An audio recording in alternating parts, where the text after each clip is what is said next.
வணக்கம் friends, welcome to தமிழ்பொன்னு சமையல் channel. Friends, இன்றைக்கி நம்ம சேனலில் ரொம்ப ஈஸியான முறையில் பிடி கொழுக்கட்டை எப்படி செய்யலான்னு தான் பார்க்க போகிறோம். இது இனிப்பு பிடி கொழுக்கட்டை, ரொம்பவே ஈஸியாக செஞ்சிடலாம். பாருங்கள், ரொம்ப சாஃப்டாக இருக்குது, சாப்பிட்டாலுமே அவ்வளோ டேஸ்ட்டாக இருக்குங்க. நீங்கள் கண்டிப்பாக ஒரு தடவை ட்ரை பண்ணி பாருங்கள். ஃப்ரெண்ட்ஸ், ஆல்ரெடி நம்ம சேனலில் பூரண கொழுக்கட்டை எப்படி செய்யலானும் கார கொழுக்கட்டை எப்படி செய்யலாங்கிறது போட்டிருக்கு. அதுக்கான லிங்க் நான் கீழே டிஸ்கிரிப்ஷன்லேயும் மேலே ஐ பட்டன்லேயும் தரேன், செக் பண்ணி பாருங்கள்.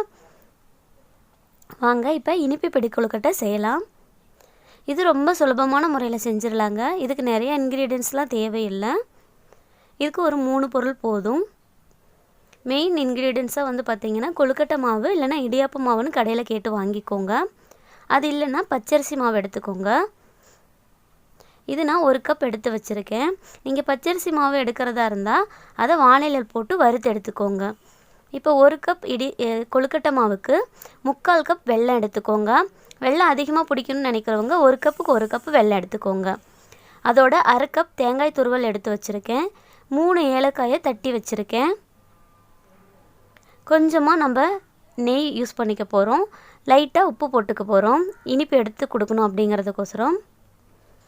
இதில் தான் ஃப்ரெண்ட்ஸ் நம்மளுக்கு தேவையான பொருட்கள். வாங்க இப்போ எப்படி செய்யலான்னு பார்க்கலாம். ஒரு பாத்திரத்தில்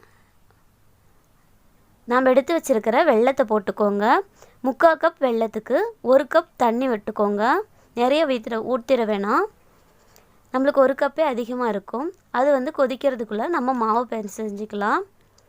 இன்னொரு பாத்திரத்தில் நம்ம எடுத்து வச்சுருக்கிற கொழுக்கட்டை மாவை போட்டுக்கலாம். ஒரு 1/2 ஸ்பூன் நெய் விட்டுக்கோங்க. கொஞ்சமாக உப்பு போட்டுக்கோங்க. இதை நல்லா கலந்து விட்டுட்டு இருங்க. இது கலக்கிறதுக்குள்ளாரையே வந்து பார்த்திங்கன்னா நம்ம வெல்லம் அடுப்பில் வச்சுருக்கோம் இல்லையா, அது ஃபுல்லாக நல்லா கரைஞ்சிரும். இந்த மாதிரி கொதிக்க ஆரம்பிச்சிரும். இப்போ இதோட நம்ம எடுத்து வச்சுருக்கிற ஏலக்காயை நல்லா நசுக்கி போட்டுக்கலாம். இப்போ இது ஒரு கொதி வந்தால் போதுங்க. ஏலக்காயோட வாசமெல்லாம் இறங்கியிருக்கும். இதை நம்ம வடிகட்டி எடுத்துக்கலாம். இப்போ நம்மளுக்கு வெள்ளை கரைசல் ரெடி ஆயிடுச்சு. ஆல்ரெடி நம்ம கலந்து வச்சுருக்கிற மாவோட இந்த வெள்ளை தண்ணியை சுட சுட கொஞ்சம் கொஞ்சமாக ஊற்றி கலந்துக்கோங்க. எல்லாத்தையும் ஒட்டுக்கா ஊற்றிட வேணாம், கொஞ்சம் கொஞ்சமாக ஊற்றி ஊற்றி நல்லா கலந்துக்கோங்க.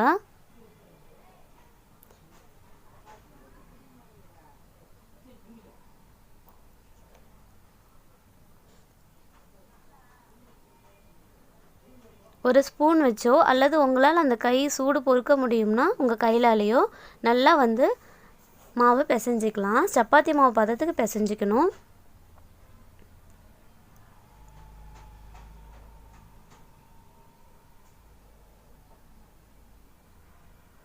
பாருங்கள், இப்போ நல்லா சப்பாத்தி மாவு பதத்துக்கு பிசைஞ்சாச்சு.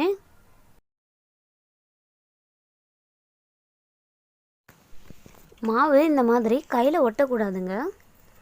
இப்போ நம்ம எடுத்து வச்சுருக்க தேங்காய் துருவலை இதோட போட்டுக்கலாம். தேங்காய் கொஞ்சம் அதிகமாகவே சேர்த்துக்கலாம், ரொம்ப டேஸ்ட்டாக இருக்கும்.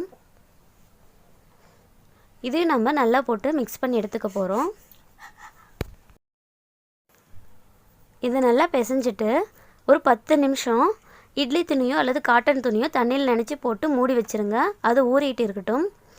இப்போ இட்லி பிளேட் எடுத்து இட்லி பிளேட்டில் லைட்டாக எண்ணெய் தடவி வச்சுக்கோங்க. இப்போ 10 நிமிஷம் ஆயிடுச்சு. நம்ம கொழுக்கட்டை பிடிச்சிக்க போகிறோம். இந்த மாதிரி கையில் எண்ணெயோ அல்லது நெய்யோ தடவிக்கோங்க.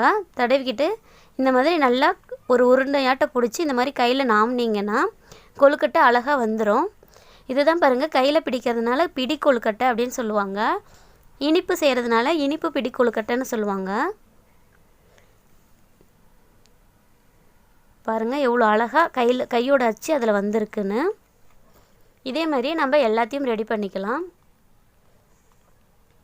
இதை நல்லா இட்லி பூனியில் தண்ணி கொதித்ததும் இட்லி வேக வைக்கிற மாதிரி வச்சு ஒரு 15 நிமிஷம் நீங்கள் வேக வச்சு எடுத்துக்கோங்க. ஃப்ளேம் வந்து ஓரளவு மீடியம் ஃப்ளேமில் ஒரு 15 நிமிஷம் வேக வச்சு எடுத்துக்கோங்க. இப்போ ஒரு 15 நிமிஷம் ஆயிடுச்சு. நம்ம ஓப்பன் பண்ணி பார்க்கலாம். நம்ம கொழுக்கட்டை ரொம்ப சூப்பராக ரெடி ஆயிடுச்சுங்க. இப்படி எடுத்தால் வந்து எதோடையும் ஒட்டாமல் வரணும். அப்போ அது வெந்துருச்சுன்னு அர்த்தம். அவ்வளோதான் ஃப்ரெண்ட்ஸ், நம்மளோட இனிப்பு பிடி கொழுக்கட்டை ரெடி ஆகிடுச்சு. ரொம்பவே சாஃப்டாக இருக்கும். நீங்கள் ஒரு தடவை செஞ்சு பாருங்கள். செஞ்சு பார்த்து இந்த விநாயகர் சதுர்த்தி சிறப்பாக கொண்டாடுங்க. அனைவருக்கும் விநாயகர் சதுர்த்தி நல்வாழ்த்துக்கள்.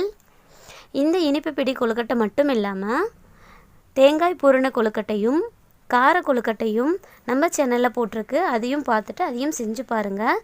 எல்லாமே ரொம்ப சூப்பராக இருக்கும். என்ன ஃப்ரெண்ட்ஸ், இந்த வீடியோ உங்களுக்கு பிடிச்சிருக்குன்னு நினைக்கிறேன். பிடிச்சிருக்குன்னா தமிழ் பொண்ணு சமையல் சேனலுக்கு ஒரு லைக் கொடுத்துருங்க. உங்கள் ஃப்ரெண்ட்ஸ் கூட ஷேர் பண்ணிக்கோங்க. மறக்காமல் தமிழ் பொண்ணு சமையல் சேனலை சப்ஸ்கிரைப் பண்ணி வச்சுக்கோங்க. கூட பெல் ஐக்கான் வரும், அதையும் கிளிக் பண்ணிங்க. அப்படியே ஒரு ஆல் ஆப்ஷன் வரும், அதையும் சூஸ் பண்ணிக்கோங்க. அப்போ தான் நான் அடுத்தடுத்து போகிற வீடியோஸ் நீங்கள் உடனுக்குடன் உங்கள் மொபைலில் பார்க்க முடியும். பாய் ஃப்ரெண்ட்ஸ், அடுத்த ஒரு நல்ல ரெசிபியோடு உங்களை மீட் பண்ணுறேன். பாய் பாய்.